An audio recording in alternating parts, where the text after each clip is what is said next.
सोने से पहले किसका नाम लेना चाहिए? हिंदू धर्म के किसी भी ग्रंथ में रात को सोते समय किस भगवान का नाम लेना चाहिए, इसका वर्णन नहीं मिलता है।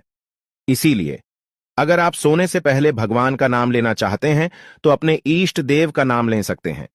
इष्ट देव उस भगवान को कहते हैं जिसे व्यक्ति सबसे ज्यादा मानता घर में गलती से भी उल्टी न रखें ये 3 चीजें, नहीं तो घर में हो जाएगा दरिद्रता का वास, माँ लक्ष्मी हो जाएगी नाराज और घर में होने लगेगा क्लेश। चलिए जानते हैं घर में कौन सी चीजें नहीं रखनी चाहिए। उससे पहले हे भोले बाबा, आपके चरणों में जो कोई लाइक सब्सक्राइब करें और कमेंट में हर हर महादेव लिखें, उसके सारे कष्ट दूर कर देना। नंबर 1, कभी भी घर में जूते चप्पल उल्टे नहीं रखने चाहिए। ऐसा करने से आपके घर में लड़ाई झगड़े हो सकते हैं। नंबर 2, बाथरूम में बाल्टी को कभी भी उल्टा नहीं रखना चाहिए और न ही खाली रखना चाहिए। इससे घर में नकारात्मक ऊर्जा बढ़ सकती है। नंबर 3, वास्तुशास्त्र के अनुसार रसोई घर में तवे को कभी भी उल्टा नहीं रखना चाहिए। ध्यान से सुनिए, कहीं ऐसा न हो कि आपको ये वीडियो दोबारा इंटरनेट पर ढूंढनी पड़े। पहली बात, यदि आपके घर में घुटन महसूस हो रही हो तो आप थोड़ा सा कपूर जलाकर पूरे घर में घूम दीजिए। इससे ऑक्सीजन लेवल बढ़ जाएगा। दूसरा, जो महिलाएं बाल बांध कर रखती हैं उनके दिमाग को ताकत मिलती है और बाल गिरने की समस्या भी नहीं होती। तीसरा, कच्ची मूली खाने से दिमाग तेज होता है और जिन्हें पेशाब रुक रुक कर आता है उन लोगों को इसका सेवन करने से लाभ होता है।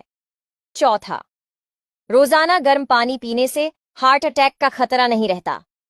पांचवा, अगर आप अधिक झुककर पढ़ते हैं तो सावधान हो जाइए, क्योंकि ऐसा करने से फेफड़े, रीढ़ और आंखों की रोशनी पर बुरा असर पड़ता है। जानकारी अच्छी लगे तो वीडियो को लाइक और चैनल को सब्सक्राइब जरूर कर लें। सुबह उठते ही पति पत्नी ना करें। ये काम जानने से पहले आप लोग इस भक्ति वाले चैनल को लाइक सब्सक्राइब जरूर करें। नंबर 1, सुबह उठकर झूठे बर्तन देखने से जीवन में नकारात्मकता आती है। आपकी नजर सुबह गंदे बर्तनों पर पड़ती है तो आपके काम बिगड़ सकते हैं। नंबर 2, कभी भी सुबह उठते ही शीशे में अपना चेहरा नहीं देखना चाहिए। ऐसा करना आपके लिए परेशानियों का कारण बन सकता है। नंबर 3, सुबह उठकर अपनी परछाई देखने से जीवन में मानसिक तनाव बढ़ता है। व्यक्ति को सुबह उठने के बाद अपनी परछाई पति को वश में कैसे करें, जानने से पहले लाइक सब्सक्राइब जरूर करें। नंबर 1, सुबह जल्दी जागकर स्नान करके सुंदर सी साड़ी पहनकर अपने गीले बालों के छींटों से उन्हें जगाएं। नंबर 2, उनके स्नान से पहले ही उनके कपड़े इस्त्री करके तैयार रखें। नंबर 3, हर दिन उन्हें ऑफिस में फोन पर खाना खाने को याद दिलाएं। नंबर 4, घर आते ही उन्हें पानी दें और खाना उनके साथ ही खाएं। नंबर 5, उनके सामने कभी अपने पिताजी के लिए कुछ लाइन है, पसंद आए तो शेयर जरूर करें। जो बिना आंसू बिना आवाज के रोता है वो पिता होता है। बच्चों की किस्मत के छेद को अपनी बनियान में पहन लेता है वो पिता होता है। घर में सबके लिए नए जूते आते हैं, इसके लिए पिता के तलवे घिस जाते हैं।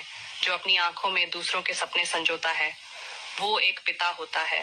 सच है, माँ हमें रखती है कोख में 9 महीने और 9 महीने जो दिमाग में रखता है वो एक पिता होता है। औलाद से हार के मुस्कुराने वाला भी पिता होता है। जब पिताजी हमें समझ में आते हैं तब तक वो पास नहीं रहते हैं। घर में लौंग जलाने से क्या होता है, जानने से पहले लाइक सब्सक्राइब जरूर करें। घर में लौंग जलाने के लिए आप शाम को दीपक जलाएं, उसमें सरसों का तेल और 2 लौंग डालें। इस तरह से लौंग जलाएं। धार्मिक मान्यताओं के अनुसार यदि घर में रोजाना शाम के समय लौंग जलाएं तो घर में सकारात्मक ऊर्जा का वास होता है। धार्मिक मान्यताओं के अनुसार अगर कोई व्यक्ति आर्थिक तंगी से जूझ रहा हो तो उसे घर में लौंग जलाना चाहिए। ऐसा करने से धन लाभ होता है। अगर किसी के कुंडली में शनि का दोष हो तो उसे शाम के शाम दीपक में लौंग रखकर जलाना चाहिए। ऐसा कर अगले जन्म में क्या बनेंगे आप, गरुड़ पुराण की इन 3 बातों में छिपा है सच। आइए जानते हैं। इसे जानने से पहले वीडियो को लाइक सब्सक्राइब करके कमेंट में हर हर महादेव जरूर लिखें। नंबर 1, जो लोग महिलाओं का शोषण करते या कराते हैं वो अगले जन्म में भयानक रोगों से पीड़ित होते हैं। वहीं गुरु पत्नी के साथ दुराचार करने वाला कुष्ठ रोगी होता है। नंबर 2, गरुड़ पुराण में बताया गया है कि जो मनुष्य छल कपटम और धोखा देते हैं वो अगले जीवन में उल्लू बनते हैं। नंबर 3, माता पिता या भाई बहन को प्रताड़ित करने वाले मनुष्य को अगला जन्म तो मिलता है लेकिन वह धरती पर नहीं आ पाते, क्योंकि उनकी घर में पोछा कब नहीं लगाना चाहिए, महिलाएं रखें। इन बातों का ध्यान जानने से पहले लाइक सब्सक्राइब जरूर करें। नंबर 1, गुरुवार के दिन भी घर में पोछा न लगाएं, इससे बृहस्पति नाराज होते हैं। नंबर 2, घर में पोछा कभी भी 12 बजे के बाद या सूर्यास्त के समय भूलकर भी नहीं लगाना चाहिए। नंबर 3, एकादशी के दिन घर में पोछा नहीं लगाना चाहिए।